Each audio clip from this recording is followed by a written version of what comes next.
Les amis, j'espère que vous allez bien. Bienvenue sur ma chaîne, toute nouvelle vidéo. Et pour cette nouvelle vidéo, comme tous les mercredis, on va lire ensemble quelques fables d'Ésope.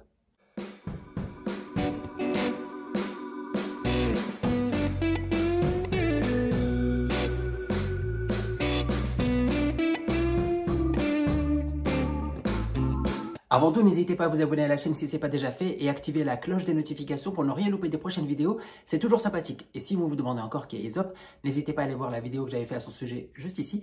Vous en saurez un petit peu plus. Aujourd'hui, je pars sur la thématique des pêcheurs dans les fables d'Ésope. J'ai repéré 3 histoires qui mettent en scène le passionné. On va les lire ensemble. Mais avant de commencer, un petit mot sur les pêcheurs. Ces amoureux de la canne qui pourraient rester des heures à regarder dans le vide, caressant l'espoir de leurrer un petit poisson qui n'avait rien demandé à personne. Faut leur dire aux pêcheurs que les poissonneries existent. Je sais pas, ils sont peut-être pas au courant, hein. Alors, parce que moi, je suis un amoureux du pain, c'est pas pour autant que je passe mes week-ends à faucher du blé. Alors, je sais ce que tu vas me dire, que certains pêchent par loisir, qu'ils font du no-kill, c'est-à-dire qu'ils remettent les poissons dans l'eau après. Excuse-moi, mais c'est pire. C'est comme si j'allais chez toi, que je te cambriole, à t'en faire choper une crise, et qu'à la fin je te dise « Oh, ça va Bernard, c'était une blague, rendez-lui ses meubles, poisson d'avril ». Moi, je dis qu'il faut leur parler à nos copains pêcheurs, savoir pourquoi ils font ça, qui sont-ils, quels sont leurs réseaux. Parce que moi, personnellement, dans mon entourage, j'ai personne qui fait ça par loisir. Alors, j'ai un ami qui pêche énormément, mais lui c'est différent, il est croyant, il fait beaucoup de bêtises. Elle est technique celle-là. Hein. Vous l'aurez compris, nos amis leuristes sont très intrigants, ça ne m'étonne pas donc qu'Ésope leur ait consacré quelques fables. J'en ai repéré 3 comme je le disais tout à l'heure, on va les lire ensemble. Première fable, fable numéro 12, les pêcheurs. Des pêcheurs tiraient un filet. Comme il était très lourd, ils jubilaient déjà rien qu'en pensant à leur aubaine. Mais quand le filet fut tiré sur la rive, ils y trouvèrent beaucoup de pierres et de déchets, très peu de poissons. Ils en eurent le cœur très gros, moins pour avoir ramassé des pierres que pour avoir été si déçus, mais l'un d'eux, un vieillard, dit aux autres « Cessons de nous affliger, mes amis. On dit que la joie a pour sœur le chagrin.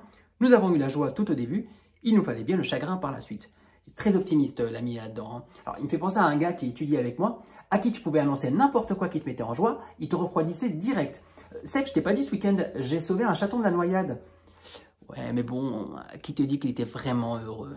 Alors, avec lui, tu es tranquille, en pleine canicule, tu l'emmènes avec toi, il te met la clim direct. Alors, deuxième fable pour aujourd'hui, fable numéro 13, le pêcheur qui joue de la flûte. Un pêcheur qui savait jouer de la flûte prit avec lui son instrument et ses filets et se rendit au bord de la mer. Là, installé sur un roc en surplomb, il se mit à jouer, croyant que les poissons attirés par le son de la flûte allaient bondir d'eux-mêmes sur le rivage. Mais il eut beau jouer tant et plus, il n'aboutit à rien. Si bien qu'il posa sa flûte, prit son filet, le jeta à la mer et attrapa beaucoup de poissons. Il les retira du filet et en les voyant frétiller, s'écria « Misérable, vous ne dansiez pas quand je jouais de la flûte et vous vous trémoussez maintenant que je n'en joue plus. » Alors, morale de l'histoire, attention aux joueurs de flûte. Hein. On a tous connu d'excellents flûtistes dans notre vie qui fabulent à tout va au point d'entrer dans une spirale où ils croient à leurs propres mensonges et en arrivent inexorablement à dire la vérité sans faire exprès. Alors, souvent, quand tu les mets face à leurs propres contradictions, ils commencent à noyer le poisson, c'est le cas de le dire. Alors, il paraît que le mensonge prend l'ascenseur, que la vérité prend l'escalier et ils montent en nacelle directement. Alors, attention, hein, les poissons ne sont pas exempts de vices non plus, hein, notamment la raie qui a menti une fois et elle s'en souvient. Depuis, on l'appelle la raie menta. Alors, dernière fable pour aujourd'hui, fable 17, le pêcheur et la mandole. Un pêcheur ayant jeté son filet dans la mer en retira une mandole. Comme elle était toute petite, elle supplia le pêcheur de lui laisser la vie en raison de sa petite taille. « Mais quand j'aurai grandi, tu pourras me reprendre, car je serai pour toi un bien meilleur profit. » Mais l'homme répondit « Il faudrait que je sois fou pour lâcher la proie que je tiens.